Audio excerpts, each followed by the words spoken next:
ఈ కార్తీక మాసంలో శ్రీశైల మహాక్షేత్రంలో మహారుద్ర యాగం మీ గోత్రనామాలతో నిర్వహించడం జరుగుతుంది. పాల్గొనదలిస్తే వెంటనే సంప్రదించండి. నమస్కారం అండి. ఓం నమ శివాయ, ఓం నమో వెంకటేశాయ. కుంభరాశి వారికి నవంబర్ నెల ఎలా ఉంటుందో చూద్దాం. వాళ్ళ రాశి ఫలితాలు. 6వ ఇంట్లో కుజుడు, 9వ ఇంట్లో సూర్యుడు, 10వ ఇంట్లో బుధుడు, 11వ ఇంట్లో శుక్రుడు. సో 6వ ఇంట్లో కుజుడు ఉన్నాడు అంటే జాబ్ చేసే వాళ్ళకి, డైలీ రొటీన్ ఫాలో అవుతున్న వాళ్ళకి ఒక బెటర్మెంట్ అనేది వస్తుంది, అభివృద్ధి అనేది వస్తుంది. మీరు రోజు 1 కిలోమీటర్ నడుస్తున్నారు, 2 కిలోమీటర్లు నడుస్తారు, ఆరోగ్యం ఇంప్రూవ్ అవుతుంది. షుగర్ బాగా ఎక్కువ ఉంది, షుగర్ కంట్రోల్ అవుతుంది, బాగా కంట్రోల్ అవుతుంది. వీరమాచినేని, వలిగారు ఇలాంటి వాళ్ళని ఫాలో అవ్వడం, వాళ్ళ డైట్స్ ఫాలో అవ్వడం, మిల్లెట్ డైట్ ఫాలో అవ్వడం, ఆరోగ్యం బాగా ఇంప్రూవ్ అవుతుంది. చిన్నపిల్లలు బాగా చదువుతారు, డైలీ చదువుతారు. అంటే ఒకటేసారి అలవాట్లు అనేవి మారుతాయి. వారానికి ఒకసారి చదివేవాడు రోజుకు ఒకసారి చదువుతాడు, నెలకు ఒకసారి చదివేవాడు వారానికి ఒకసారి చదువుతాడు. సో అభివృద్ధి అనేది జరగబోతుంది. డైలీ రొటీన్ అనేది ఇంప్రూవ్ అవుతుంది. ఇప్పుడు నీళ్ళు ఉన్నాయి, రోజుకు 1 లీటర్ తాగుతున్నారు, 2 లీటర్లు 3 లీటర్లు తాగుతారు. ఫోన్ రోజుకు 2 గంటలు చూస్తున్నారు, అది అరగంటకు వస్తుంది.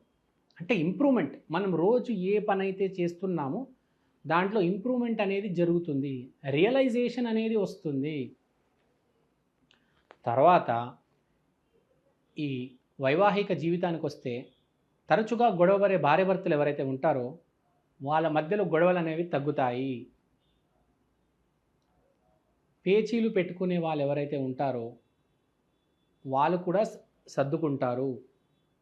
సో ఇక్కడ పాయింట్ ఏంటంటే, గొడవలు సెటిల్ అవ్వడము, డైలీ యాక్టివిటీస్లో ఇంప్రూవైజేషన్ రావడం అనేది జరుగుతుంది. అది కాకుండా మీరు మీ హెల్త్ని సీరియస్గా తీసుకుంటారు. జాబ్ చేసే వాళ్ళకైతే చెప్పనక్కర్లేదు, విపరీతంగా గుడ్డులాగా కష్టపడతారు. ఇప్పుడు కష్టపడితేనే రేపు ప్రమోషన్ వస్తుంది, ఇప్పుడు కష్టపడే అవకాశం వచ్చింది, మీకు ఆ ప్రాజెక్ట్ వస్తుంది, మీరు ఆ ప్రాజెక్ట్ చేస్తున్నారు. Day by day project build అవ్వడం చూస్తున్నారు. సక్సెస్ దారిన మీరు వెళ్తున్నారు. తర్వాత భాగ్యంలో సూర్యుడు ఉన్నాడు కాబట్టి ఆ లైట్ అనేది బెటర్మెంట్ ఫోకస్ వైపు వస్తుంది. అంటే నేను చెప్పే పాయింట్ ఏంటంటే, మీకు మీ ఫ్యూచర్ కనిపిస్తుంది. ఇవాళ కష్టపడితే నేను CEO అవుతాను, టీమ్ లీడర్ అవుతాను, సీనియర్ డాక్టర్ అవుతాను అంటే ఒక అవకాశం, ఒక ప్రమోషన్ వస్తుంది. అంటే మీ పై అధికారులు దృష్టి మీ మీద పడుతుంది. మీకు తొందరలో సక్సెస్ రాబోతుంది అని మీకు ముందే తెలిసిపోతుంది. ఒక ఎష్యూరెన్స్ అనేది మీకు రాబోతుంది. కుంభరాశి వాళ్ళు బేసిక్గా చాలా అదృష్టవంతులు. ఇంకా చెప్పాలంటే ఇప్పుడు ఇంకా అదృష్టం అనేది ఇప్పుడు ఎటువైపు పోతుంది, ఎటు మలుపు తిరుగుతుంది అనేది మీకు తెలిసొస్తుంది. ఇప్పుడు ఎవరికైనా వాడి జీవితం ఎటుపోతుంది అని ఒక ఐడియా ఉంటుంది, గమనిస్తూ ఉంటాడు వాడు ప్రతిరోజు, బుర్రున్నాడైతే.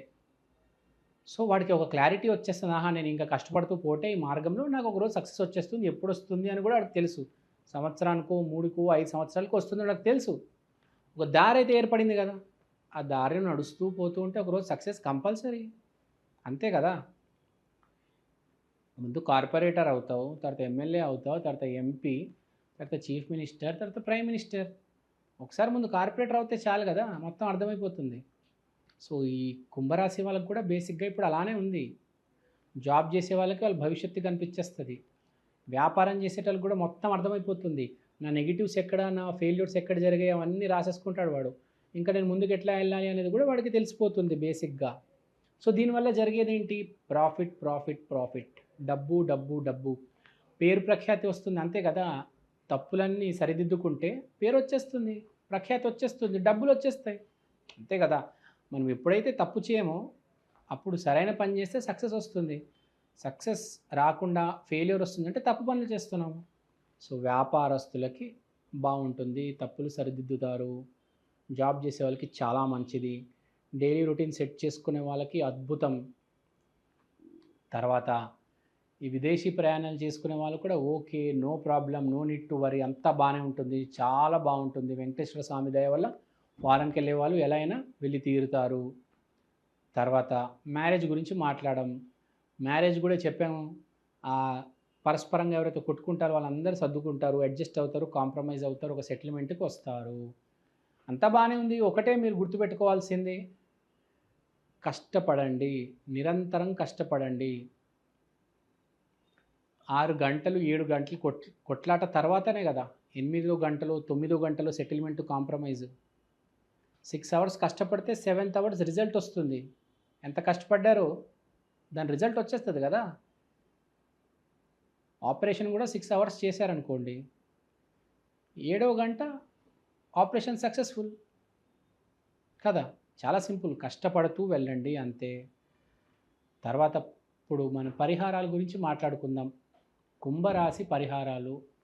కుంభరాశికి పరిహారాలు ఏంటంటే, వెంకటేశ్వర స్వామి ఆలయానికి వెళ్ళాలి, శనిదేవుడు ఆలయానికి వెళ్ళాలి,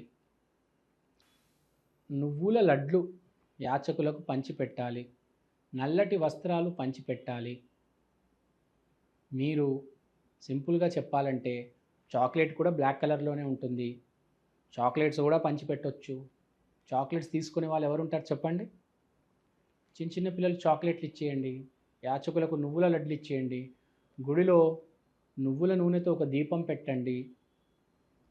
ఫస్ట్ మోస్ట్ ఆఫ్ ఆల్ చాలా ఇంపార్టెంట్ ఏంటంటే, కుంభరాశి వాళ్ళు ఏదైనా చేసే ముందు నమ్మాలి.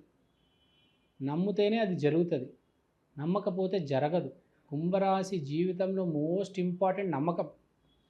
నమ్మకం పెట్టుకొని వ్యాపారం చేసి కోట్లు కోట్లు సంపాదించిన వాళ్ళు కోకొలలు ఉన్నారు కుంభరాశిలో. సో గుర్తుపెట్టుకోవాల్సిన పాయింట్ ఏంటంటే, కుంభరాశి వాళ్ళు ఎప్పుడైనా ఏ రోజైనా నమ్మకం విత్ కాన్ఫిడెన్స్ ముందుకెళ్ళండి, కష్టపడండి. సక్సెస్ ఫెయిల్యూర్ కాదు, జర్నీ. మనం ఎంత కష్టపడుతున్నాం అనేది చాలా ఇంపార్టెంట్. అదేదో కోల్పోయాము, ఇక్కడ ఏదో నెగిటివ్ వచ్చింది, ఇక్కడ ఏదో లాస్ అయ్యామని కాదు. ఎండ్ రిజల్ట్ పాజిటివ్గా ఉంటుంది. సో బేసిక్గా హ్యాపీగా వెళ్ళి పరిహారాలు చేసుకోండి. వెంకటేశ్వర స్వామికి సంబంధించిన విష్ణు సహస్రనామాలు చదవండి, నేను చెప్పిన దానాలు చేయండి, అంతా బాగుంటుంది. కుదిరితే కరుంగలి మాల వేసుకోండి. అందరూ బాగుండాలి, అందులో మీరుండాలి. సర్వే జనా సుఖినో భవంతు. శ్రీమాత్రే నమః.